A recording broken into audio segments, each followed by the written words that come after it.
The city of Augusta in Georgia is the host for one of the most important and exclusive golf tournaments in the world.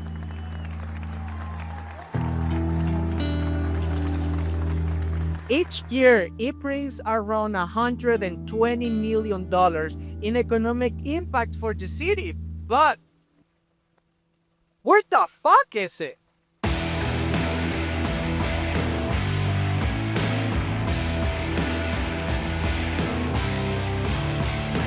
Augusta, a completely ignored city. 1 week a year becomes the hub for the most exclusive people, the Masters.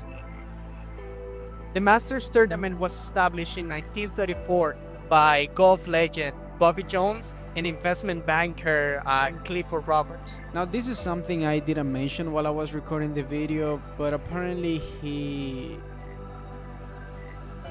himself on the golf course. If you want me to make a more detailed video about it, I can even go back all the way to Augusta to record this video. Let me know in the comments. Also, like, share, comment, whatever. Thank you. It takes place annually at the Augusta National Golf Club, a private and very exclusive golf course located in Augusta, Georgia. From the start, the tournament has been steeped in tradition, from the green jacket ceremony to the famous Amen Corner stretch of holes. Today, the Masters tournament is considered to be one of the 4 most important golf tournaments in the world, alongside the US Open, the Open Championship, and the PGA Championship. It's considered the most prestigious golf tournament in the world due to its exclusivity, due to the historic traditions and the ritualistic traditions as well, which sometimes might seem a little bit like a cult.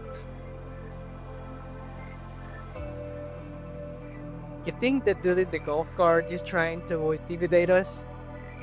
Cause you are there and he hasn't moved and yeah, stare at us.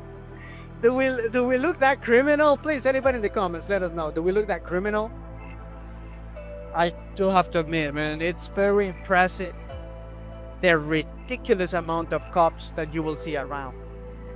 Like, I didn't know a golf tournament needs this much protection from the cops, you know?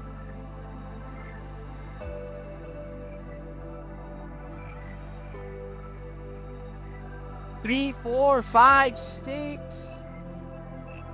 Do we really need as many cops? Is golf really this important? Augusta National is valued in the hundreds of billions and has invested heavily in nearby real estate, buying up homes and land to create a pristine bubble around the golf course. As a matter of fact, we were literally like 5 minutes walking distance from some struggling neighborhood areas.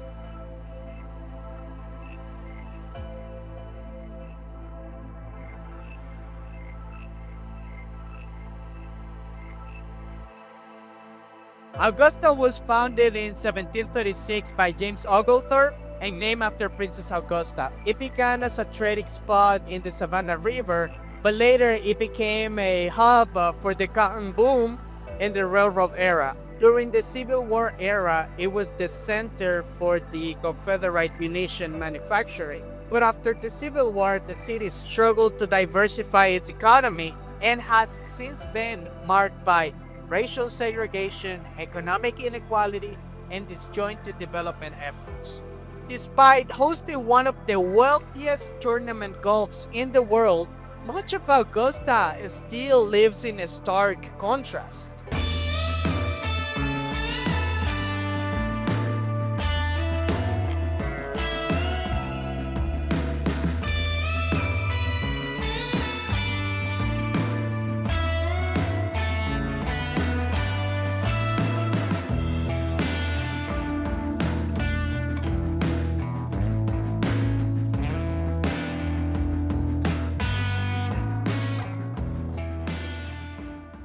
How exclusive and eccentric is the Masters tournament?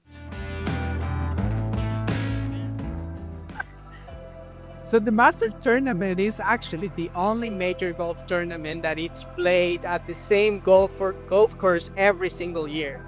No public tickets are sold for general admission. Attending the Masters is mostly done through a lottery system.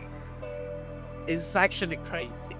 It's either a lottery system in order for you to be able to make it into the Masters, or a inherit badges system that are passed through generations. That is kind of cultish. Even for professionals, the field is intentionally small. About 90 to 100 players compared to other competitions who have over 150 players. Augusta National is one of the most exclusive private golf courses in the world. What is crazy is that there is no such thing as a application process. It only works through an invitation system, which means that you have to be invited by somebody that is already part of the Augusta National Club. Think about Fortune 500 company CEOs or people, in certain type of tight circles. The estimated number of members, somewhere around 300 members. Talk about exclusivity, right? These people likes to keep their circles tight, like their asses. This is a crazy. Augusta National didn't admit their first black member until the 1990s. And their first female member until 2012. Making its reputation for exclusivity not only about wealth, but also race and gender history. They have some sort of obsession with the attention to detail. No cell phones allowed on the ground, and media can even refer to people as fans. They have to call them patrons. Augusta Nationals have bought dozens of homes and entire streets in order for them to maintain a serene and pristine environment. Which also adds up what I was mentioning at the beginning about they maintaining this pristine bubble, that they are building for themselves in this environment. Because, as we said, they like to keep their circle small. Though, I'm not sure if their efforts are working. Because, like I mentioned before, just a walking distance, 5 minutes walking distance, you can immediately walk to some areas, some neighborhoods that are struggling, and that could be considered by some the hood. Once a public road, Bergman's Road, was closed to the public, so Augusta National School built a members-only VIP hospitality compound. The tournament doesn't allow any type of sponsorship on the course, despite any company or any corporate willing to pay millions to be promoted on the tournament. TV coverage is heavily controlled. CBS is the only company allowed to broadcast the event. However, they even keep some massive control regarding who are the commentators that are allowed to speak on the tournament. This is ridiculous. The winner wins a green jacket. However, he's only able to keep it for 1 year. Listen, you can talk about exclusivity as much as you want, but keeping the fucking jacket for only 1 year, man, that has to be ridiculous. You put all this effort, all these years, all this improvement, all this equipment in order for you to be able to keep the price for only 1 year. This is probably like a really good representation of how important this tournament is supposed to be, because as you can see, this is supposed to be a two-way road, but it has been closed by the police just to have complete traffic from the golf course. Now, I hope everything you've seen on this video helps you paint a clear picture of the economic contrast in Augusta. Now, let me know what you think in the comments, please.